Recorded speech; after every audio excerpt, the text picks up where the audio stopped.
It was supposed to be just another quiet evening, the kind where you sip coffee, scroll through your phone, and let the world pass by.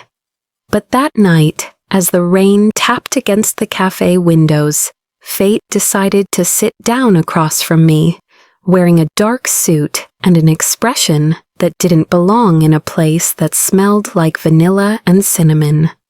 "Sorry I'm late," he said smoothly, sliding into the chair opposite mine as if he'd done it 1,000 times before. His voice had that calm authority people only develop when they're used to being obeyed. I blinked. Excuse me?" He frowned slightly, glancing at his phone. "Amelia, right?" That was my name, but there was no way he was here for me. "Yes, I'm Amelia," I said hesitantly, "but I think—" He smiled, the kind of polite, restrained smile that could disarm anyone mid-sentence. "Then I'm not mistaken."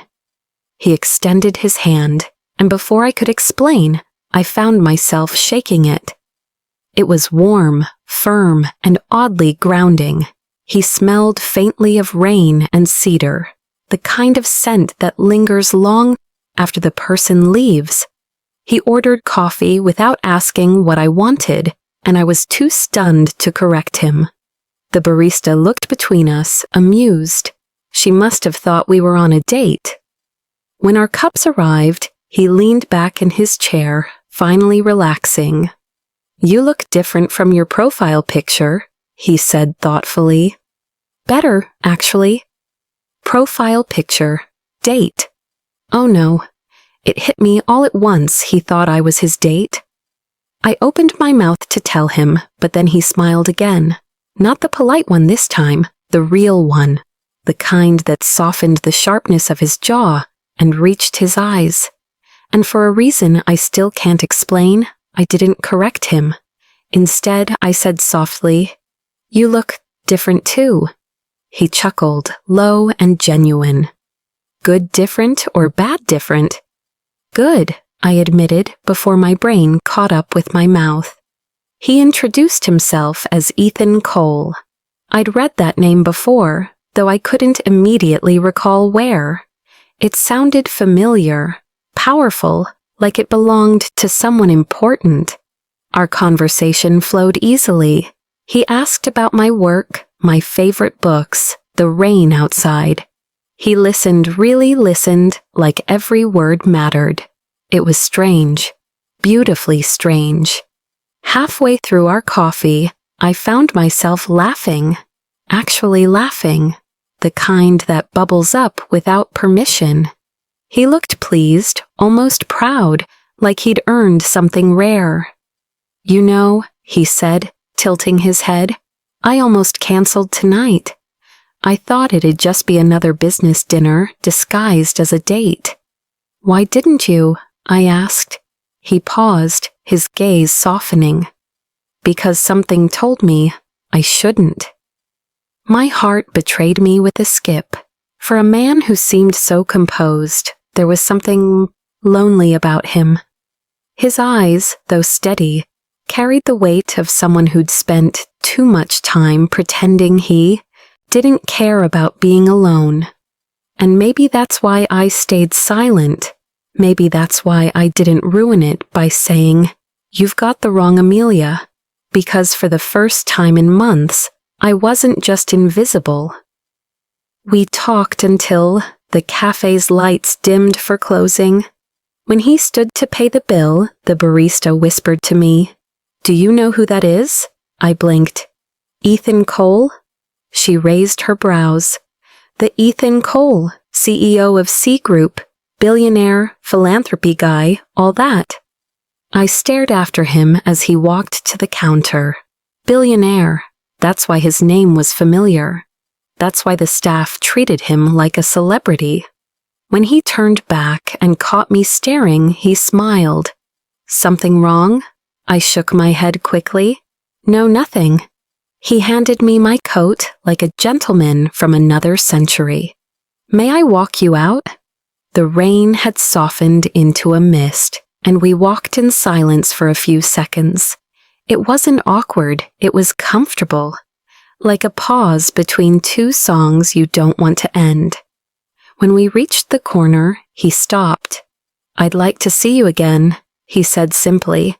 My chest tightened. "Are you sure?" He smiled. I haven't been this sure about something in a long time. I should have told him the truth right then, that I wasn't the woman he thought he was meeting, that it was all a mix-up, but the words refused to form. Instead, I nodded. "I'd like that." He handed me his card. "Text me when you get home, Amelia." When he left, I stared at the card for a long time. His name embossed in gold, simple and elegant. My reflection shimmered faintly on its surface.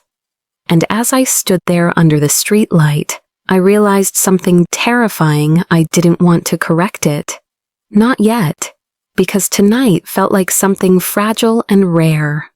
Something I'd never felt before.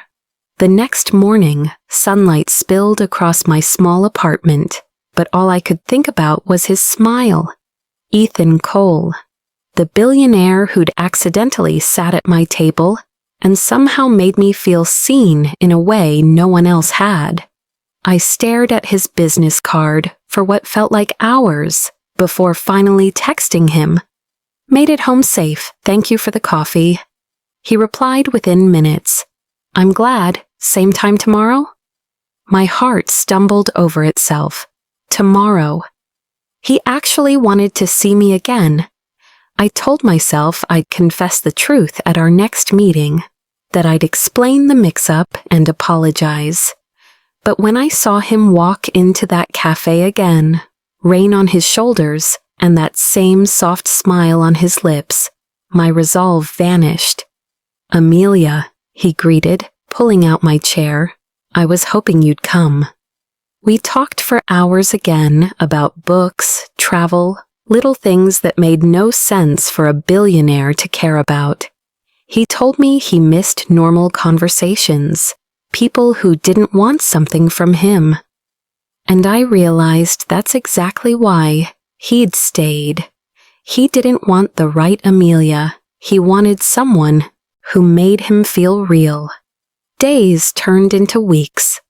Coffee turned into dinner.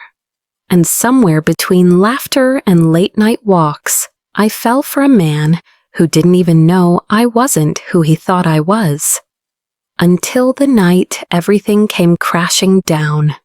We were sitting by the river, the city lights reflected in his eyes. He reached for my hand, thumb brushing against my knuckles. "Amelia, I know we started strangely, but I can't imagine my days without you anymore." My chest tightened painfully. I couldn't lie anymore. "Ethan," I whispered, tears blurring the lights around us. "I need to tell you something. I'm not the Amelia you were supposed to meet that night. It was a mistake. You sat at the wrong table." He was silent for a long time, too long. Then he smiled faintly.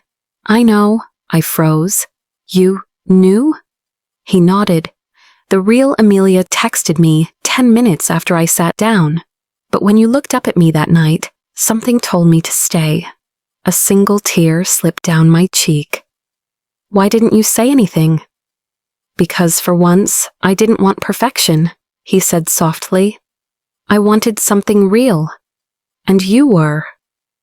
The river breeze caught his words and carried them between us. He leaned closer, his voice barely a whisper. "So tell me, Amelia, not from the app, would you still have coffee with me tomorrow?" I laughed through my tears. "Only if you promise to sit at the wrong table again." He smiled, and for the first time in years, I felt like I was exactly where I was supposed to be. Because sometimes love doesn't arrive when we plan it, it just sits down by mistake and never leaves.